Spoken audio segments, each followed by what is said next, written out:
प्रयागराज महाकुंभ। आप सभी जानते होंगे कि प्रयागराज में महाकुंभ का आयोजन हुआ है।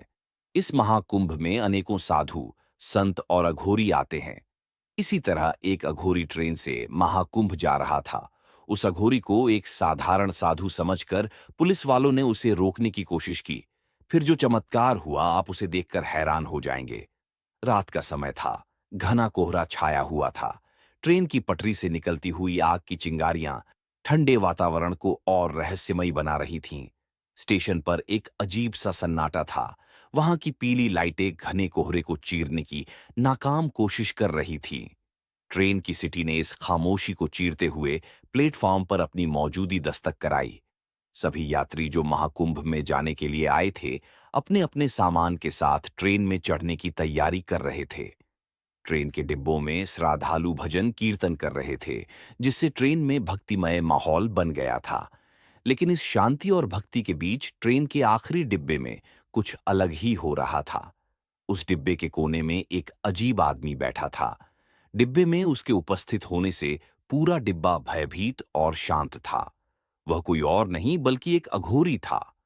वीडियो में आगे बढ़ने से पहले, यदि आप भगवान को मानते हैं तो चैनल को सब्सक्राइब कर दें और कमेंट में हर हर महादेव जरूर लिखें। अघोरी का स्वरूप मानो अंधकार से निकला हुआ था। उसकी लंबी घनी जटाएं उसके सिर से होते हुए कंधे तक लटकी हुई थीं, जिसमें भस्म और राख की परत जमा थी। उसकी दोनों आंखें बंद थीं, परंतु ऐसा लग रहा था कि वह सभी को देख रहा है। उसके माथे पर भस्म का लेप था, जो उसको एक अलौकिक स्वरूप प्रदान कर रहा था। उसके गले में मुंडमाला लटकी हुई थी, जिसमें छोटे छोटे नरमुंड पिरोए गए थे। उसके शरीर की काया बहुत विशाल और भारी लग रही थी, जिसे देखकर ऐसा लग रहा था कि किसी विशाल पर्वत को मानवीय रूप दे दिया गया हो।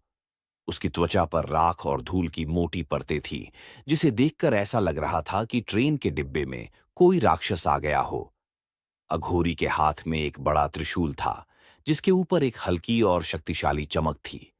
ट्रेन के डिब्बे में बैठे हुए यात्री सहमे हुए थे। कोई भी यात्री उसकी ओर देखने की हिम्मत नहीं जुटा पा रहा था। कुछ लोग अपने में फुसफुसा रहे थे और कुछ लोग तो अपने जगह से हिल भी नहीं रहे थे। तभी एक बच्चा अपने मां से बोला, मां, वो कौन है? क्या ये भगवान है? तभी उसकी मां ने उस बच्चे को कस के गले लगा लिया और बोली, शांत रहो बेटा, तुम उनकी तरफ मत देखो। वह साधारण इंसान नहीं लगते। डिब्बे में बैठे कुछ यात्री डर और उत्सुकता के बीच झूल रहे थे। एक व्यक्ति ने धीमे स्वर में कहा, क्या ये कोई तांत्रिक है? दूसरे व्यक्ति ने कहा, मुझे नहीं पता, लेकिन इनकी उपस्थिति से ये मुझे कोई साधारण मनुष्य नहीं लग रहे हैं। ये अवश्य ही कोई चमत्कारी साधु होंगे।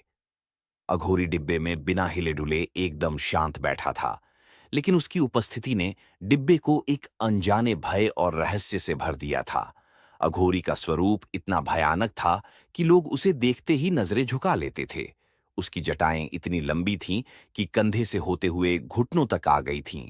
गले में मुंडमाल लटकी हुई थी। उसके काले वस्त्र धूल और राख से सने हुए थे। उसके शरीर और माथे पर भस्म का लेप था और वह एक बड़ा त्रिशूल थामे हुए था। उसकी आंखों में ऐसी गहराई थी कि मानो वह किसी अन्य लोक से देख रहा हो। उसकी उपस्थिति ने डिब्बे के माहौल को पूरी तरह से बदल दिया था। डिब्बे में उपस्थित सभी लोग उससे दूरी बनाए हुए थे। कुछ लोगों ने अपने सामान को अपने करीब खींच लिया, मानो वह उनसे कुछ छीन लेगा। डिब्बे के भीतर का माहौल तेजी से बदल रहा था। यात्रियों के बीच हल्की हल्की फुसफुसाहट शुरू हो चुकी थी, जो धीरे धीरे भय और चिंता में बदल रही थी। अघोरी की रहस्यमयी उपस्थिति ने हर किसी के दिल में एक अनजाना भय भर दिया था। डिब्बे में बैठे लोग उसकी तरफ देखना चाहते थे, लेकिन उनकी नजर उसके भारी त्रिशूल और गले में झूलती मुंडमाला पर अटक जाती थी। यह दृश्य इतना भयानक था कि कोई भी अपनी जगह से हिलने की हिम्मत नहीं कर रहा था। एक वृद्धा जो डिब्बे के एक कोने में बैठी थी, उसने अपने पति से कहा, यह साधु कैसा है? मैंने अपने जीवन में ऐसा साधु कभी नहीं देखा है। इसकी जटाएं और गले में मुंडमाला को देखकर ऐसा लगता है कि यह कोई साधारण साधु नहीं है। उसके पति ने धीरे से बोला, शायद यह जंगलों का कोई तपस्वी है। हमें इसे परेशान नहीं करना चाहिए। भगवान जाने इसके पास कैसी शक्ति होगी। एक युवा जोड़ा जो अपनी छोटी बच्ची के साथ सफर कर रहा था, पूरी तरह डरा हुआ था। तभी बच्ची ने मासूमियत से अपनी माँ से पूछा, माँ, बाबा इतने बड़े क्यों हैं और उनके हाथ में ये त्रिशूल क्यों है? माँ ने बच्ची को अपनी गोद में खींच लिया और धीरे से बोली, शांत रहो, उधर मत देखो, वह कोई साधारण व्यक्ति नहीं है। बच्ची चुप हो गई, लेकिन उसके मन में अघोरी के बारे में जानने की जिज्ञासा अभी भी बची हुई थी। फिर उसने धीरे से अपने पिता से पूछा, क्या वो भगवान है पापा? पिता ने कोई जवाब नहीं दिया। उनके चेहरे पर पसीने की बूंदें साफ दिखाई दे रही थीं। उसने बस अपनी पत्नी की ओर देखा और सिर हिलाकर चुप रहने का इशारा किया। डिब्बे के एक कोने में दो युवक बैठे थे। उनके बीच में भी अघोरी की ही बातें हो रही थीं। पहले युवक ने कहा, भाई, यह आदमी कौन हो सकता है? मुझे तो यह कोई साधारण मनुष्य नहीं लगता। तूने उसके हाथ के त्रिशूल को देखा है, वह किसी फिल्म का दृश्य लग रहा है। मुझे तो डर लग रहा है। दूसरे ने कांपते हुए जवाब दिया, सुना है कुछ अघोरी अपनी तपस्या के बाद भगवान शिव के विशेष आशीर्वाद से दिव्य शक्तियां प्राप्त कर लेते हैं। यह कहीं वैसा ही तो नहीं? यह सुनकर पास में बैठा एक वृद्ध व्यक्ति बोल पड़ा, तुम लोग सच कह रहे हो, मैंने अपने दादा से सुना था। ऐसे संतों को परेशान नहीं करना चाहिए। वे किसी को आशीर्वाद दे सकते हैं, लेकिन क्रोध में आ जाए तो बहुत बड़ा संकट ला सकते हैं। डिब्बे में बैठे एक बुजुर्ग दंपति ने यह सब सुना और महिला ने अपनी आंखें धीरे धीरे बंद कर लीं और भगवान शिव का नाम जपना शुरू कर दिया। उसकी धीमी प्रार्थना की आवाज बाकी यात्रियों को भी सुनाई दे रही थी। उसने कहा, हे भोलेनाथ, हमको इनकी कृपा से बचाए रखना। यह कोई साधारण इंसान नहीं है। उसके पति ने धीरे से उसका हाथ पकड़ा और कहा, तुम्हारा सही कहना है, हमें बस प्रार्थना करनी चाहिए। यह इंसान नहीं, बल्कि कुछ और है। धीरे धीरे डिब्बे का शोर लगभग थम गया। हर किसी की फुसफुसाहट अब खामोशी में बदल गई। यात्री अपनी अपनी जगह पर सिमट कर बैठे हुए थे। बच्चों की किलकारियां और यात्रियों की बातचीत पूरी तरह से रुक चुकी थी। सिर्फ ट्रेन की पटरियों से टकराने की आवाज और उस अघोरी की गहरी सांसों की गूंज डिब्बे में सुनाई दे रही थी। एक यात्री जो शायद इस तरह के साधु को पहली बार देख रहा था, उसने अपने पास में बैठे एक युवक से धीरे से पूछा, भाई साहब, क्या ये सच में भगवान शिव के भक्त हो सकते हैं? उनकी उपस्थिति से ऐसा लग रहा है जैसे यहां कोई बड़ी बात होने वाली है। उसके साथी ने धीरे से जवाब दिया, कौन जाने, लेकिन ये लोग आम इंसान नहीं होते हैं। इन्हें छेड़ा तो कोई अनहोनी हो सकती है। अचानक अघोरी ने हल्की सी करवट ली।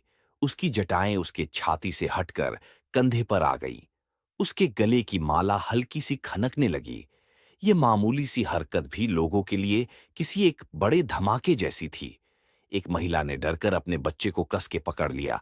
उसने अपने पति से कहा, मैं इस डिब्बे में नहीं रह सकती, हमें अगले स्टेशन पर उतर जाना चाहिए। उसके पति ने कहा, शांत रहो, ये सिर्फ ध्यान कर रहे हैं, हमें इनसे कोई खतरा नहीं है।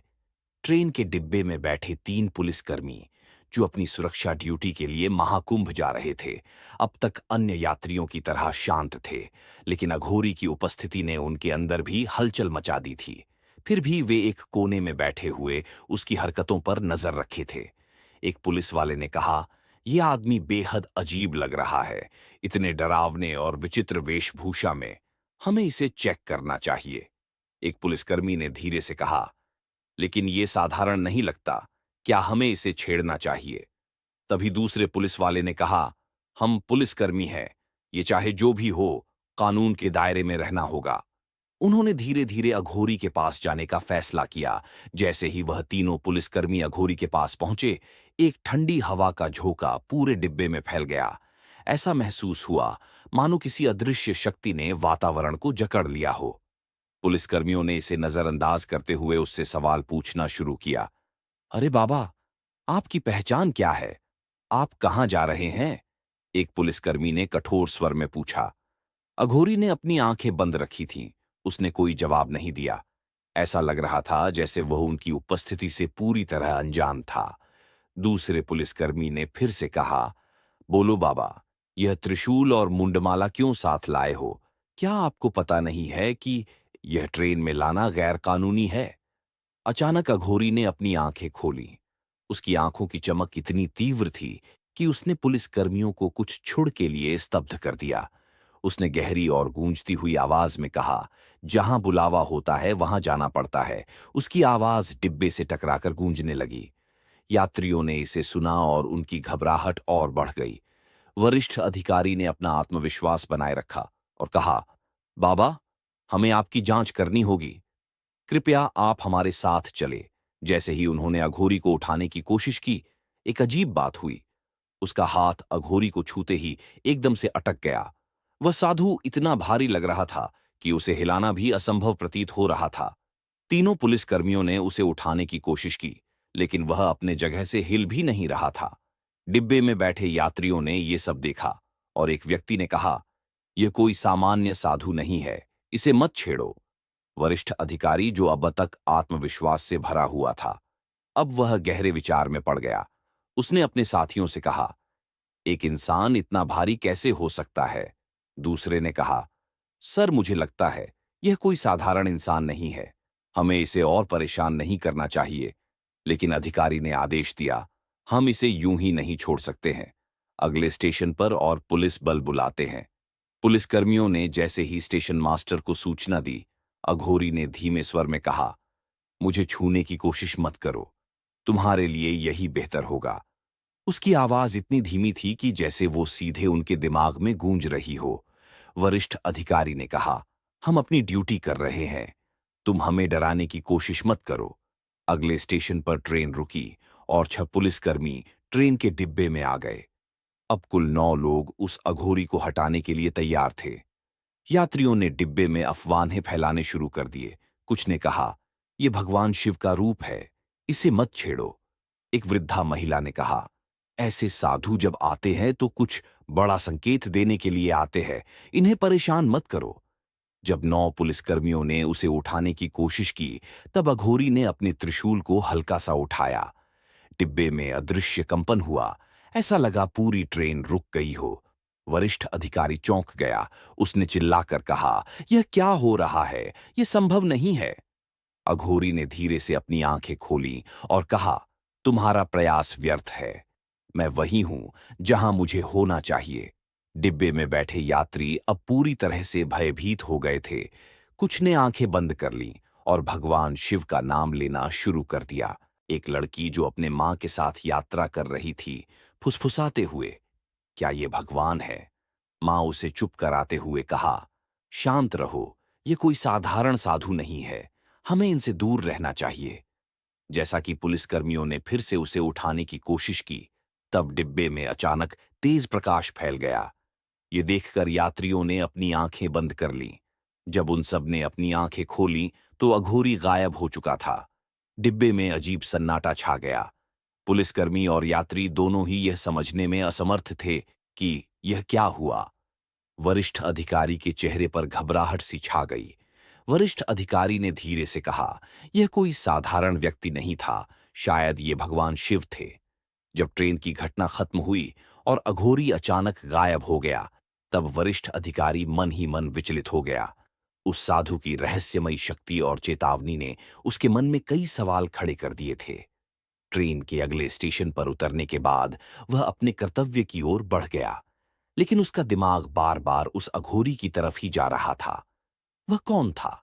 क्या वह सच में कोई तपस्वी था या फिर भगवान शिव का अवतार? ये सब सवाल उसे बार बार परेशान कर रहे थे। उस अधिकारी का नाम सौरभ था।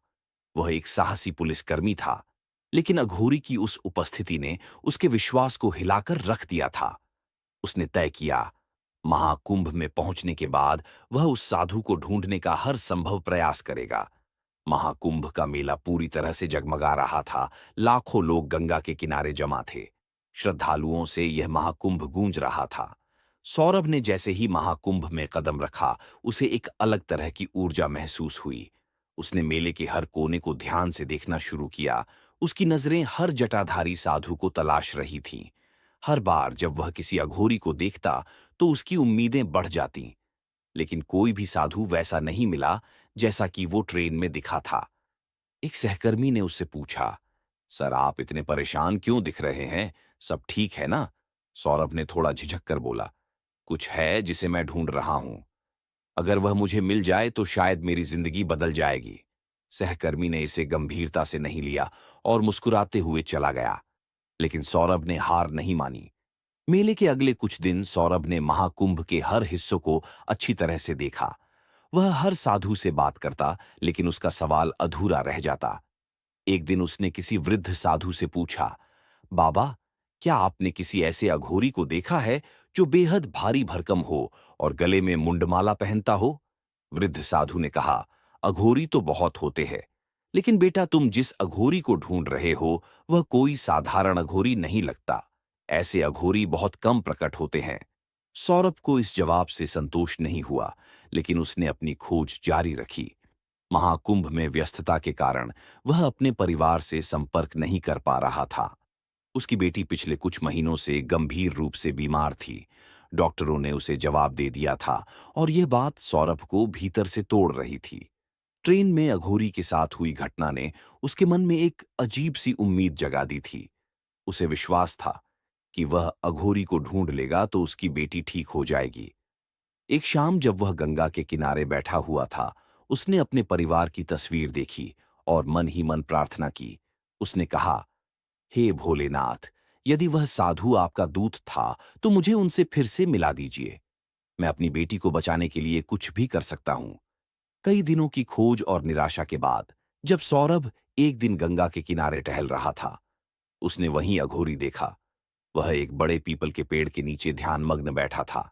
उसकी जटाएं, गले में मुंडमाला और हाथ में त्रिशूल देखकर सौरभ को यकीन हो गया कि यह वही है। उसने तेजी से उसकी ओर कदम बढ़ाया, लेकिन जब वह करीब पहुंचा तो उसके कदम धीरे हो गए। अघोरी के आसपास का माहौल एकदम शांत था। सौरभ ने झुककर हाथ जोड़ते हुए कहा, बाबा, कृपया मेरी मदद कीजिए। मेरी बेटी की हालत बहुत खराब है और डॉक्टरों ने उसे जवाब दे दिया है। मुझे विश्वास है कि आप उसे बचा सकते हैं। अघोरी ने अपनी आंखें खोली। उनकी आंखों में वही गहराई और दिव्यता थी जो सौरभ ने ट्रेन में देखी थी। उसने मुस्कुराते हुए कहा, तुम्हारा विश्वास तुम्हें सही दिशा में ले आया है। अब अपने घर फोन करो, तुम्हारी बेटी ठीक है। सौरभ ने तुरंत अपने घर पर फोन किया। फोन के दूसरी ओर उसकी पत्नी की आवाज थी। उसने कहा, सौरभ, ये चमत्कार हो गया। हमारी बेटी अब बिल्कुल ठीक है। वह खुद से चल के आ रही है। उसने खाना भी खाया। डॉक्टर भी हैरान है। ये सुनकर सौरभ के आंखों में आंसू आ गए। उसने अघोरी के चरणों में गिरकर धन्यवाद किया। उसने कहा, बाबा, आप शिव के अवतार हैं। आपने मुझे और मेरे परिवार को नई जिंदगी दी है। अघोरी ने उसे उठाया और कहा, जो सत्य है वह तुम्हारे भीतर है, बस उसे पहचानने की आवश्यकता होती है। यह कहकर अघोरी धीरे धीरे वहां से गायब हो गया। सौरभ ने उसे अपनी आंखों से गायब होते देखा। वह आश्चर्यचकित रह गया, लेकिन उसके अंदर शांति और आभार की भावना थी। उस दिन के बाद सौरभ का जीवन बदल गया। वह अपने काम में और समर्पित हो गया और हर किसी की मदद करने लगा। उसके मन यह विश्वास भर गया था कि भगवान शिव ने उसे नई राह दिखाई है। महाकुंभ की वह यात्रा न केवल उसके परिवार को नई जिंदगी देकर गई, सबसे पहले उसे विश्वास की गहराई सिखा कर गई। वह हमेशा के लिए उस अघोरी को दिल में बसाए रखता था।